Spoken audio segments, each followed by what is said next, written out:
Assalamualaikum warahmatullahi wabarakatuh. Alhamdulillahirabbil alamin.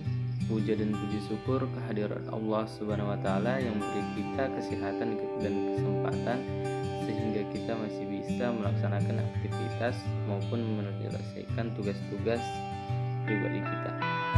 Shalawat dan salam tidak lupa dan tidak bosan-bosannya kita hadiahkan ke ujung-ujungan kita Nabi besar Muhammad sallallahu alaihi wasallam yang berlafazkan Allahumma sholli ala sayyidina Muhammad wa ala ali sayyidina Muhammad.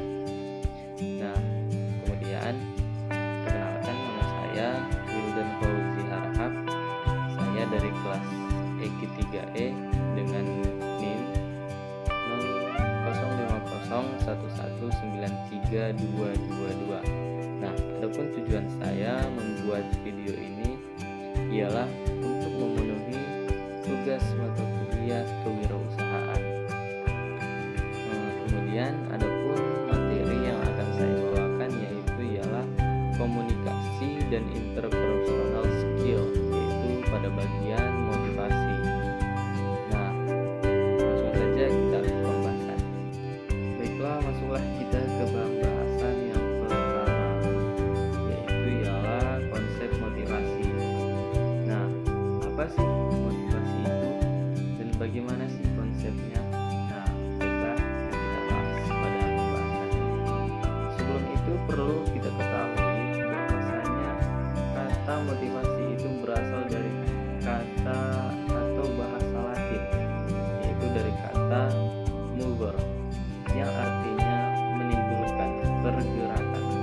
Kemudian motivasi didefinisikan ke arah beberapa jenis tindakan sebagai suatu kesediaan peserta didik untuk menerima pembelajaran dengan kesiapan sebagai bukti dari motivasi tersebut. Nah, kemudian motivasi juga didefinisikan sebagai dorongan dari dalam diri kita ataupun secara individu berdasarkan mana kita berperilaku dengan cara tertentu untuk memenuhi banyak teori motivasi yang didasarkan dari asas kebutuhan. Kemudian motivasi itu adalah proses psikologi yang dapat menjelaskan perilaku seseorang. Perilaku pada hakikatnya ialah merupakan orientasi pada satu tujuan. Kemudian masuk kita ke pembahasan yang kedua, yaitu ialah motivasi dan dalam kaitannya dengan kekuatan kerja. Cukup penting untuk memahami hubungan dan membedakan konsep kepuasan kerja dengan motivasi kerja, karena seringkali istilah tersebut dicampur adukkan. Raymond Becquerel menyatakan bahwa konsep motivasi berkaitan erat dengan konsep pencapaian atau pemuasan tujuan, yaitu apabila individu memiliki motivasi atau mendapat dorongan, maka ia sebenarnya berada dalam kondisi tidak seimbang. Namun sebaliknya, jika dorongan tersebut diperoleh dari unsur kepuasan, maka individu tersebut akan berada pada posisi yang benar-benar seimbang. Menurut teori kebutuhan, individu itu akan termotivasi untuk melakukan aktivitas apabila ia menginginkan sesuatu berdasarkan tingkat kepuasan yang ingin dicapai dalam hidupnya tersebut.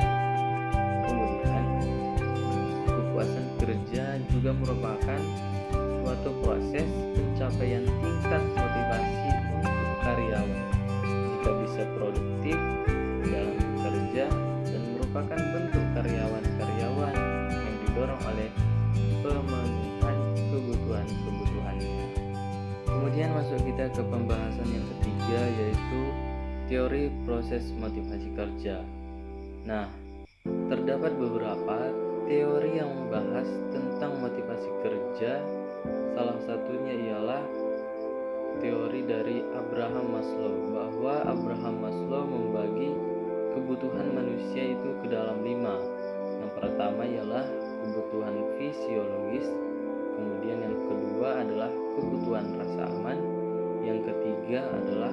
kebutuhan merasa memiliki, yang keempat adalah kebutuhan harga diri, yang kelima adalah kebutuhan untuk mengaktualisasikan diri. Pada dasarnya, motivasi dapat memacu karyawan untuk bekerja keras sehingga dapat mencapai tujuan mereka.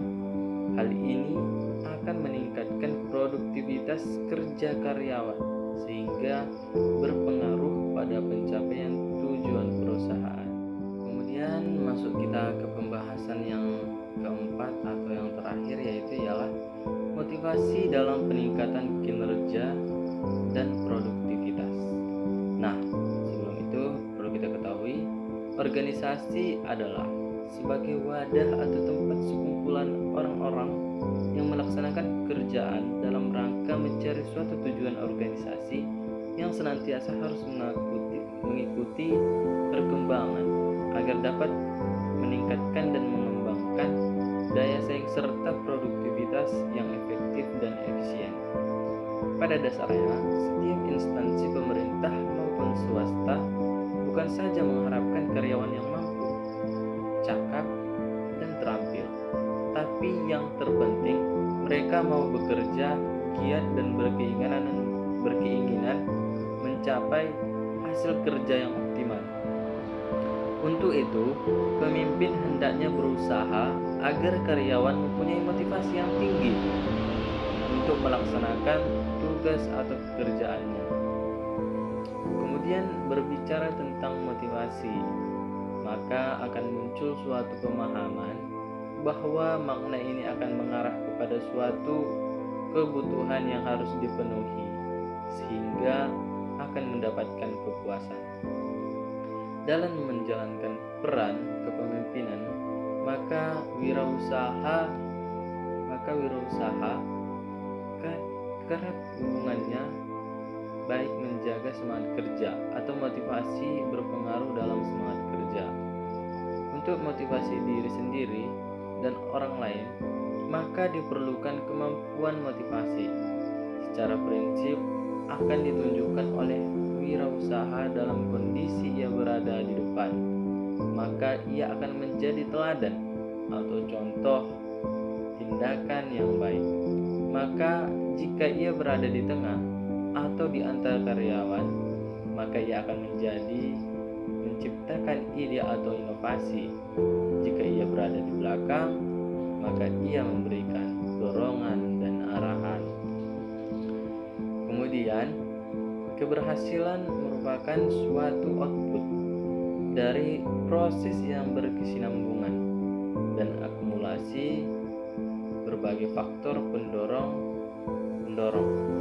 Menurut Baritz, keberhasilan seseorang itu tergantung dari berbagai faktor. Yang paling berpengaruh adalah motivasi. Mungkin cukup sekianlah video dari saya.